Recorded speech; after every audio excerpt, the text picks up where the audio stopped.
relationships, good or bad, or just, I'm kind of telling stories of my life. So a lot of stuff I try to write so that people can relate with what I'm doing, what I'm saying, and what I'm going through. Well, a few weeks ago, I interviewed the guys from Honor Society. Oh, yes. The guys from Honor Society have the distinction of being the only band that's open for both Timbaland and the Jonas Brothers. And I asked them, I said, what's some of the differences between opening for Timbaland and opening for the Jonas Brothers? And they said, nothing. They said, because both of you guys are A-list acts, and you're so professional the whole way you've done everything, and they learned so much from both of you guys. So my question for you is, what do you take with you from your run with your brothers as in your solo career now? What are a couple of things you've learned, a couple of the biggest things that you can kind of apply to being a solo artist now?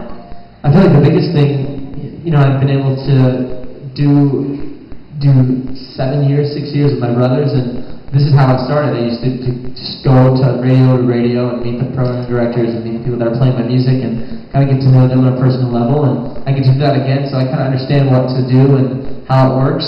And I think the biggest thing me and my brothers always lived by was just to have fun. I mean, we always wanted to be able to do fun things.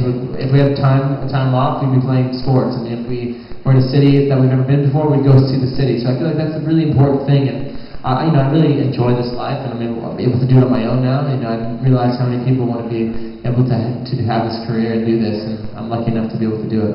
And I imagine you're still pretty close to your brothers. You talk daily or almost every day? I wouldn't say daily. They're busy too, so we talk once in a while. I mean, we all live different places these days, but we talk quite a bit.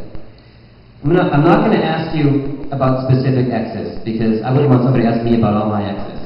I can do that if you want me to. No, I'm good. But I mean, I gotta say, if you look down the list of your exes, you've got some pretty good taste in women, first of all. I gotta say. But I gotta ask you this: dating a celebrity versus dating, for lack of a better term, a non-celebrity or your average person. I would think dating a celebrity is good because you can relate to each other and some of the pressures of being a celebrity.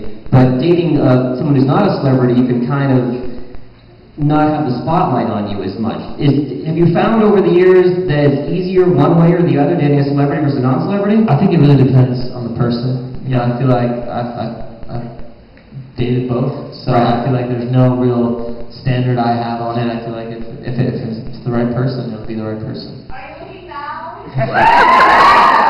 I'll let you decide if you want to answer that one. I came to this hotel to find the right one. Why do you think I'm here? I didn't come to meet you guys. I come to look for you. No, I'm just kidding. Let's see. I have a lot of questions from fans that I've been gathering before you got here. So I'm going to try to hit as many of these as I can. Let's go. Do you have tour dates set yet? No tour dates set yet, but probably in the next month you'll hear more info. I'm definitely going to go on the road for a little bit. So would you guys come out? You guys wouldn't? Okay, they were quiet. You're the only ones who were quiet, so just to make sure you come. Do you have a release date on the album yet? No release date is announced. It's probably going to be in the fall time, so you can look there and get it then. Is it finished? Is it still making it? All done. I mean, there's things I'm doing to the record just because it's one of those things, one of those baby projects that I have that I want to make it perfect. So there's remixes and things like that I'm doing for my record. This is a very dance heavy record, so. And up until the release, I'll be working on it. Well, you said dance heavy, and this See No More Now, one of our most requested songs on 955, by the way. Yes. Well, thank you guys. Appreciate that. So thank you guys. Thank you guys for all the calls and the tweets and the Facebooks and the everything. And thanks to that guy who just walked in the door. That's the boss man. That's Michael McCoy. He's the one who put this song on the radio. So you can thank him. He's the man. So what kind of?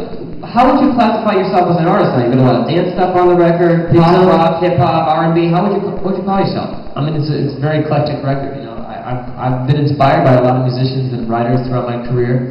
And when I write with my brothers, we all bring different tastes to the table when we write songs. Nick loves kind of old-school rock stuff. I love hip-hop and urban music and dance music, so I wanted to be able to bring it to the table, and on my own, that's kind of where I wanted to go. So a lot of it, from R&B stuff to urban music to hip-hop to even like a lot of electronic music. I wanted to be able to go there and do something a little bit different for you guys to hear, and for new ears, people maybe that have never listened to the Jonas Brothers stuff might be interested in my stuff. So it's a new journey for me, but I've been lucky to be able to work. Oh, I hear myself. Is that a ringtone? Yeah. So it's cool to be able to work with producers and writers that I've never worked with, and to really come up with a new sound. Do you have a dream collaborator artist, someone you'd really love to work with? I think, you know, I have a couple. There's this guy, Tiny Tempo, who's out now. And then there's this amazing artist. Her name is Adele. I'm sure you guys know. She's incredible. I love her music. So I always think it's important, too, for artists to work with people that you've never really worked with before. So I would love to work with somebody like her. So an Adele Joe Jonas duet. I mean, if she was up for it. Only if she'd be. That would be really cool. I'd love to hear how that would sound. It'd be cool. Anything unusual on your iPod that people would expect you to have on your iPod? Anything unusual on my iPod? Let's find out. I have my iPhone right now. I can find out. While you look, I'll ask you a couple quick ones. All right. Have you ever planked? Oh yeah, everywhere, every day. A lot of planking. I just tweeted a planking picture, actually. Okay, there you go. Pirates or ninjas? Oh wow, that's a hard one. You're gonna pick some people up when we're looking at here. Well, you know, I think ninjas at night and pirates during the day. I guess the craziest song I have on here, it's not very exciting, but for some reason I have a lot of like music from different countries, and I have this really weird band that's awesome called Subarus, which is like I could play it for you if you want to hear it. But they're like a band to make you kind of they help me fall asleep. So when I travel, it's like the best music to listen to, but I'll play you one of the songs. Have you gotten used to sleeping in hotels in stranger cities every single night at this point, I imagine? It's cool. You should check it out. I can only play you a snippet because you don't know Icelandic. I'm doubting anybody in this room knows any Icelandic, so. Alright, Icelandic music on your iPod. Do you have a favorite song off the new record? Favorite song? It changes constantly, but right now there's a song called Fast Life and a song called I'm Sorry. Okay. Yep.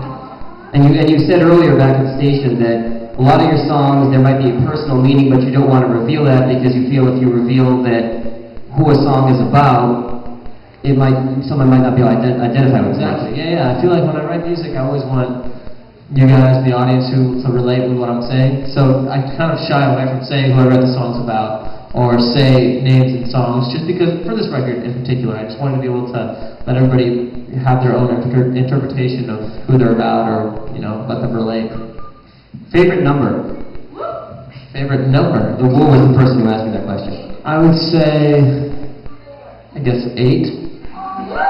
Somebody Is that like your favorite 8? number? Nice. Why is it your favorite number? Nice. Perfect. 7? It's close to 8. Do you have any weird habits? Weird habits? Did he just ask you to ask me that? Is that why yeah, that's what he whispered in my ear. That's an awkward one thing. I mean, I've got a really important question for Joe. Weird habits. I mean, like, I guess everybody kind of does. Well, a lot of guys. I bite my nails a lot. That's just. So do I. I'll give you a fist pump for that one. I bite my nails too. All right, we gotta wrap up the Q&A here because I know you guys want pictures with him, and Joe's got a tight schedule today. So, first of all, thank you very much. Absolutely, man. Thank you very much. We're gonna have you line up on this side over here. Sarah's gonna take the pictures with Joe. Yep.